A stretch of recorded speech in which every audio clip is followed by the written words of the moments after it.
Dear students, I welcome you in our educational channel Mechanical Pandit.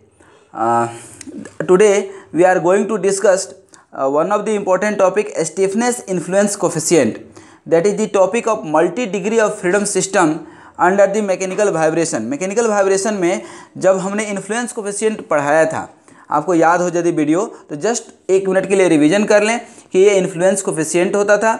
ये कोई भी आपका स्प्रिंग मास सिस्टम है और इस स्प्रिंग मास सिस्टम में इस 1 के ऊपर डिस्प्लेसमेंट जो होगा उसका इम्पैक्ट जो है 2 के चलते 1 पे क्या इम्पैक्ट होगा, 3 के चलते 1 पे क्या इम्पैक्ट होगा या 1 के चलते 3 पे क्या इम्पैक्ट होगा। This are called influence coefficient. ठीक है, इस तरह से हम लोग यहाँ पे डेराइव किए थे डिस्प्लेसमेंट, और डिस्प्लेसमेंट डेराइव करने के बाद ये हमारा फ्लेक्सिबिलिटी इन्फ्लुएंस कोफिशिएंट निकला था। और उसी को जब फोर्स को हम के टर्म में लिखें, क्या K11 x1, K12 x2, K13 x3 भी लिख सकते हैं, और इसी को हम K21 x1 plus K22 x2 plus K23 x3, और F3 को हम क्या लिख सकते हैं, K31 x1 plus K32 x2 plus K33 x3। तो ये क्या था हमारा फोर्स का इक्वेशन, ठीक है ना, फॉर दी गिवन सिस्टम। ठीक है ना, ये सिस्टम को आप दिमाग में बैठा लीजिए क्योंकि बार बार इसका डिस्कशन हम लोग करेंगे। फिर इस फोर्स का ही जो है ध्यान दीजिए, इसी फोर्स को हमने मैट्रिक्स के रूप में ब्रेक कर दिया था, तो ये हमारा इक्वेशन बन गया था और F = kx हमने लिखा था, और इस F = kx को ही जो है स्टिफनेस कोफिशिएंट मैट्रिक्स बोले थे। ठीक है, तो इस K में K11, K12, K13, K21 ये सब का वैल्यू कैसे निकलेगा ये अभी हम लोग देखेंगे under the topic stiffness influence coefficient. ये K11, K12 ये सब का वैल्यू हमें निकालना है। ठीक है, अब ध्यान दीजिए इक्वेशन हमारा कहाँ पे है, यही इक्वेशन है, डायग्राम हम यही लेकर के चल रहे हैं। अब इसके लिए फिर से स्टैंडर्ड जो हमारा फार्मूला होता था फोर्स = kx, ये तो हम लेंगे ही लेंगे। फिर इनके इक्वेशंस भी हमने डेराइव किए थे, दोनों तीनों के लिए इक्वेशन। अब ये इक्वेशन एक बार हम और लिख देते हैं अपने सुविधा के लिए और आपके भी सुविधा के लिए, ताकि अंडरस्टैंडिंग क्लियर हो जाए। क्या इक्वेशन होगा, इक्वेशन हमेशा याद रखिए कैसे बनेगा। m1 को ले रहे हैं तो m1 x1 double dot plus k1 x1 plus क्या हो जाएगा k2 x1 माइनस x2 = 0। ये equation number 1।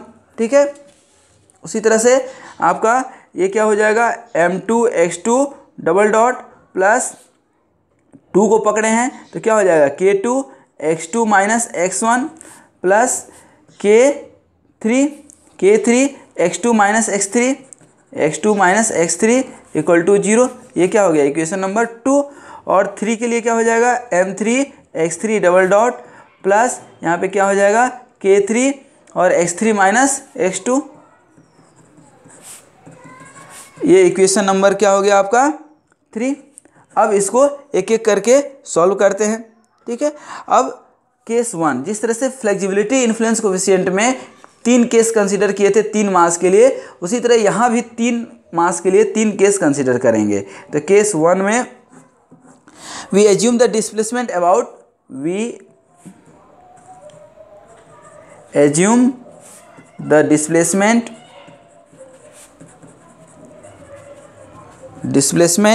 about mass 1, about mass m1।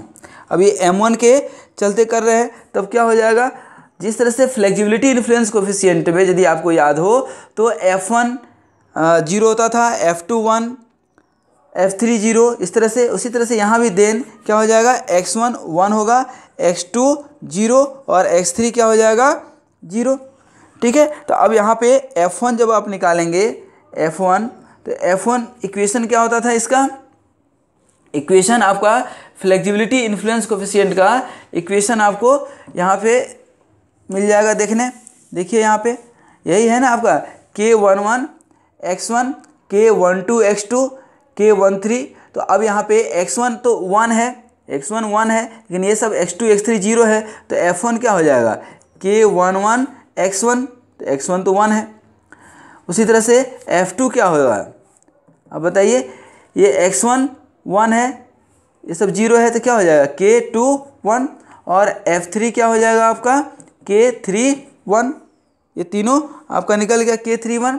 अब इसको हम जो है इस इक्वेशन में रख करके क्या निकालना चाहते हैं, जैसे फ्लेक्सिबिलिटी में A11 निकाले थे उसी तरह से यहाँ पे K11 निकालेंगे। इक्वेशन क्या है हमारा, इक्वेशन 1 2 3। ये स्टैंडर्ड इक्वेशन हमेशा ध्यान रखिएगा, क्योंकि इसी इक्वेशन से हमको सब कुछ निकालना है। क्या हो जाएगा M1 x1, तो F1 क्या है यहाँ पे, यही है ना F1, तो F1 क्या हो गया यहाँ पे, F1 की जगह पे क्या आ गया K11, इक्वेशन 1। ध्यान रखिएगा इक्वेशन 1 में ये K11 प्लस K1 x1 कितना है 1 1, K2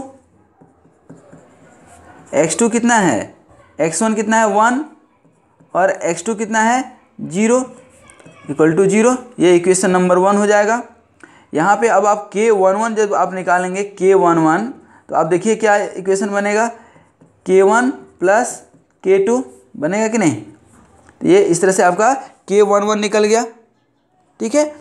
उसी तरह से आप निकालेंगे सेकेंड इक्वेशन में M2 x2, इक्वेशन आप सेकेंड रखिए। तो इक्वेशन सेकेंड में जब आप रखेंगे तो ये क्या हो जाएगा, आप बताइए, M2 x2 तो क्या है यहाँ पे M2 x2 that means F2 K21, ये क्या होगा K21 प्लस K2 x2 कितना है 0 और x1 कितना है 1, तो ये कितना हो जाएगा -1, ठीक है, प्लस K3 और x2 अगेन 0, x3 अगेन 0, तो ये 0, तो इक्वल टू 0। तो ये K21 इक्वल टू कितना आ गया K2 आ गया, ये एक निकल गया, एक यहाँ निकल गया। अब इक्वेशन 3 से जब आप निकालेंगे,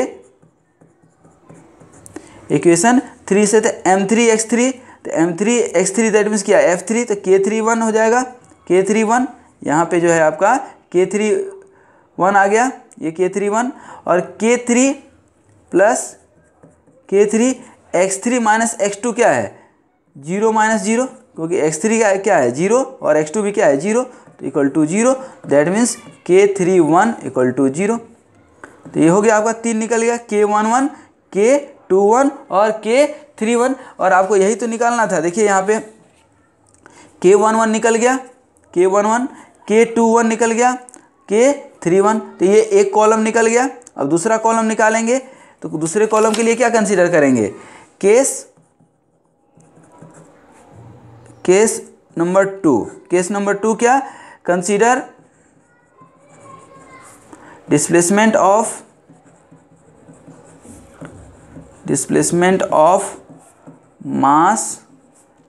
मास M2।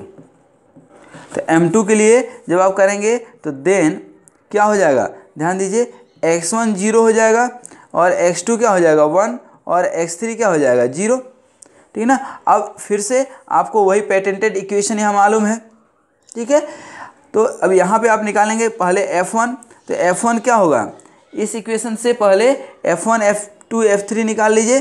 कौन से इक्वेशन से, यहाँ ध्यान दीजिए, F1 इस इक्वेशन में x1 x2 x3 का वैल्यू रखेंगे जब आप, तो क्या निकल जाएगा, ये F1, तो x1 0 x2 तो 1 है, तो क्या हो जाएगा K1 2 और ये भी 0 हो जाएगा। उसी तरह से F2 निकालिए, जब आप F2 निकालेंगे, ये ध्यान दीजिए यही F2 है आपका, तो ये x1 0 है x2 1 है, तो क्या हो जाएगा K2 2 और F3 जो है क्या हो जाएगा K3 3, आप देख लीजिए, सॉरी K3 2, क्योंकि x2 1 है x3 तो 0 है। तो इस तरह से ये आपका निकल गया F1 F2 F3। अब यहाँ के बाद आप क्या करेंगे, इस इक्वेशन में रखेंगे 1 बाई 1, ठीक है। तो इक्वेशन 1 कंसीडर कर लीजिए, इक्वेशन 1, तो F1 ये M1 x1 क्या है F1, तो ये क्या हो जाएगा F1 कितना है K12 प्लस K1 x1, तो K1 x1 तो 0 है, तो ये 0 plus K2 x1 minus x2, तो x1 कितना है यहाँ पे, ध्यान दीजिए, x1 0, x2 1, 0 minus 1 equal to 0। तो यहाँ पे अब देखिए k12 इक्वल टू कितना निकला, k12 इक्वल टू निकल गया k2 माइनस k2, तो ये k2 आ जाएगा। उसी तरह से इक्वेशन नंबर 2 कंसीडर कर लीजिए। इक्वेशन 2 कौन सा है, यही है ना।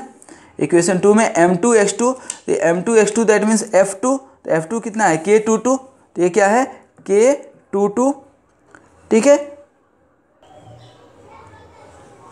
ठीक है। तो ये k22 इस सेकेंड इक्वेशन में आपने रखा, ठीक है ना, ये सेकेंड इक्वेशन में, तो f2 की जगह पे k22 प्लस क्या हो जाएगा, ये k2 x2 माइनस x1, तो ये x2 क्या है 1 और x1 क्या है 0, 1 माइनस 0, ये क्या है k2 और k3 प्लस k3, और ये क्या है x2 माइनस x3, तो x2 कितना है 1 और x3 कितना है 0, तो 1 माइनस 0 तो इक्वल टू 0। तो ये भी क्या हो जाएगा, इस तरह से ये k22 कितना निकल जाएगा k1 प्लस k3, ठीक है। उसी तरह से ठीक आपका इक्वेशन जब आप थर्ड कंसीडर करेंगे, थर्ड इक्वेशन, तो थर्ड इक्वेशन में आप देखिए यहाँ पे इक्वेशन और ये दोनों एक साथ देखना है, m3 x3, तो m3 x3 दैट f3, तो f3 कितना है k32, ठीक है। उसके बाद यहाँ पे x3 माइनस x2, तो x3 कितना है 0 प्लस k3 और x3 कितना है 0 माइनस 1 इक्वल टू 0। तो इस तरह से यहाँ k32 इक्वल टू क्या निकल गया आपका k3 माइनस k3, ठीक है। अब ये केस 2 कंसीडर किए थे, उसी तरह से अब केस 3 कंसीडर कर लीजिए। कंसीडर मास m3, ठीक ना, displacement about the mass m3, then आप क्या लिखेंगे x1 equal to 0, x2 equal to 0 और x3 इक्वल टू 1। तो अब यहाँ पे f1 कितना हो जाएगा, तो अब आप खुद ही, अब आपको ये इक्वेशन याद होगा, ये इक्वेशन आपको सामने रखना है, ये इक्वेशन नंबर 2 जो था, तो ये क्या हो जाएगा f1, तो यहाँ पे x3 क्या है 1, तो यहाँ पे k13 और f2 आपका कितना बचेगा x1 0, x2 0, तो फिर अब x3 1 है, तो k23 और f3 कितना बचा k33। अब यहाँ से फिर आप इक्वेशन कौन सा निकालेंगे, जनरल इक्वेशन, ये जनरल इक्वेशन यहाँ ध्यान दीजिए। अब यहाँ पे फर्स्ट इक्वेशन से इक्वेशन 1 देखेंगे, तो इक्वेशन 1 जब आप देखेंगे तो क्या हो जाएगा f1 0, तो f1 तो k13 प्लस k1 x1, तो k1 x1 0, तो इसको 0 प्लस k2 और x2 माइनस x3, तो x2 कितना है 0 माइनस x3 कितना है 1 इक्वल टू 0, तो ये k13 कितना हो गया आपका k2।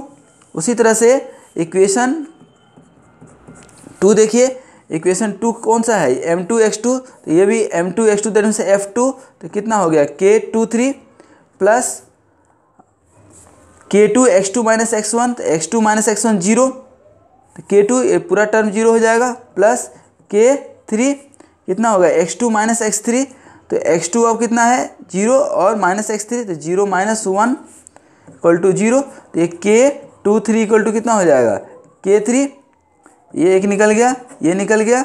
अब इक्वेशन 3 से एक और निकल जाएगा आपका, इक्वेशन 3 कौन सा है, ये m3 x3 डॉट क्या हो गया, ध्यान दीजिए m3 x3 दैट मीन्स कि f3, तो क्या हो जाएगा k33 प्लस k3 और x3 minus x2 that means कि 1 माइनस 0 इक्वल टू 0, तो k33 इक्वल टू क्या हो जाएगा माइनस k3, तो ये निकल गया।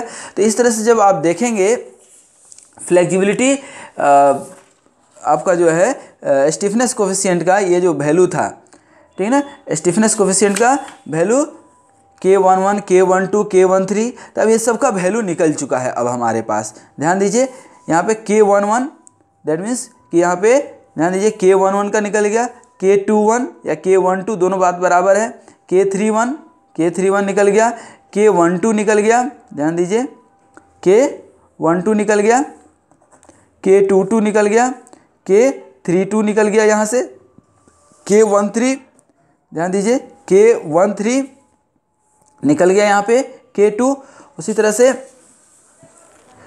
K32, K23 का निकल गया और K33 का निकल गया। अब इस स्टिफनेस कोफिशिएंट में आप वैल्यू रख दीजिए। जब आप वैल्यू रखेंगे ये स्टिफनेस कोफिशिएंट में, ठीक है ना, आप इसको वैल्यू रख करके देखिए क्या आ रहा है। यहाँ ध्यान दीजिए, इस K का रखेंगे तो यही वैल्यू आएगा आपका K11। तो K11 की जगह पे क्या आया है, अभी निकाले थे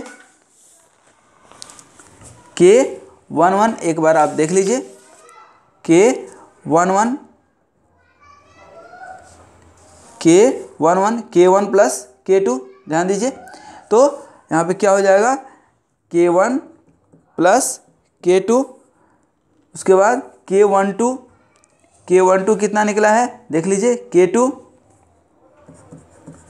उसी तरह से K13 कहाँ निकला था आपका, यहाँ पे K2, ठीक है। यहाँ ध्यान दीजिए, सॉरी, ये K13 आपका 0 आ रहा होगा, ये ध्यान दीजिए, सॉरी नहीं, ये 0 - 1, ये x3, हाँ सही है, ठीक है। यहाँ K2, ठीक है, उसी तरह से यहाँ पे क्या आ जाएगा आपका माइनस K21 का वैल्यू देखिए, यहाँ पे एक एक वैल्यू जहाँ भी आप निकाले हैं वह थोड़ा आपको खोजना पड़ेगा। K21 तो माइनस K2, उसके बाद ये K31 का वैल्यू 0 आया है, K31 और K13 दोनों 0 जाएगा, K31 और K13 दोनों सेम है। उसी तरह से ये K22 का यहाँ ध्यान दीजिए, K1 प्लस K3 और K32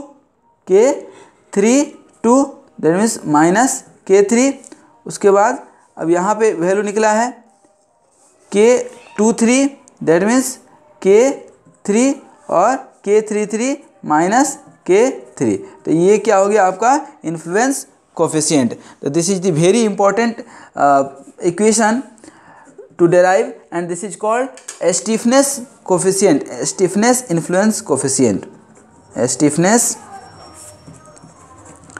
influence coefficient, ठीक ना। तो thanks for watching this video and please share with your classmate.